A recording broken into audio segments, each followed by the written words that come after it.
The mechanism for parallelism in JUnit Jupyter is called a parallel execution configuration strategy.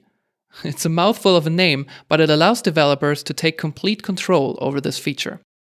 The main parameter for controlling this kind of execution is called JUnit Jupyter Execution Parallel Config Strategy.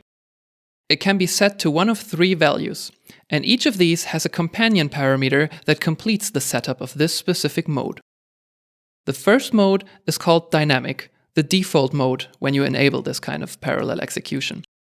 It will utilize the number of processors available to the JVM and multiply this amount by a specific factor.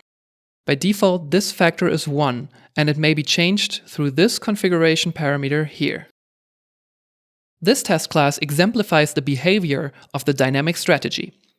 It contains a test factory that generates test cases for us, and these test cases simply hold the current thread for a specific amount of time.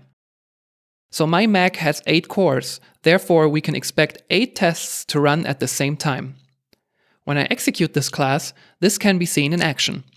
As soon as a spot becomes available after a test has finished, the executing thread continues with the next one that's pending in the test suite.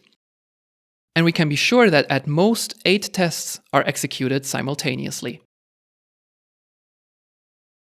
Let's tweak the dynamic factor by providing another configuration parameter.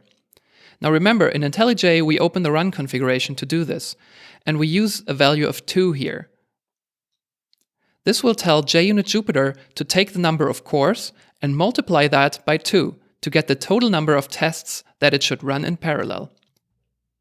If the same test suite is executed again, we can immediately see the change visually.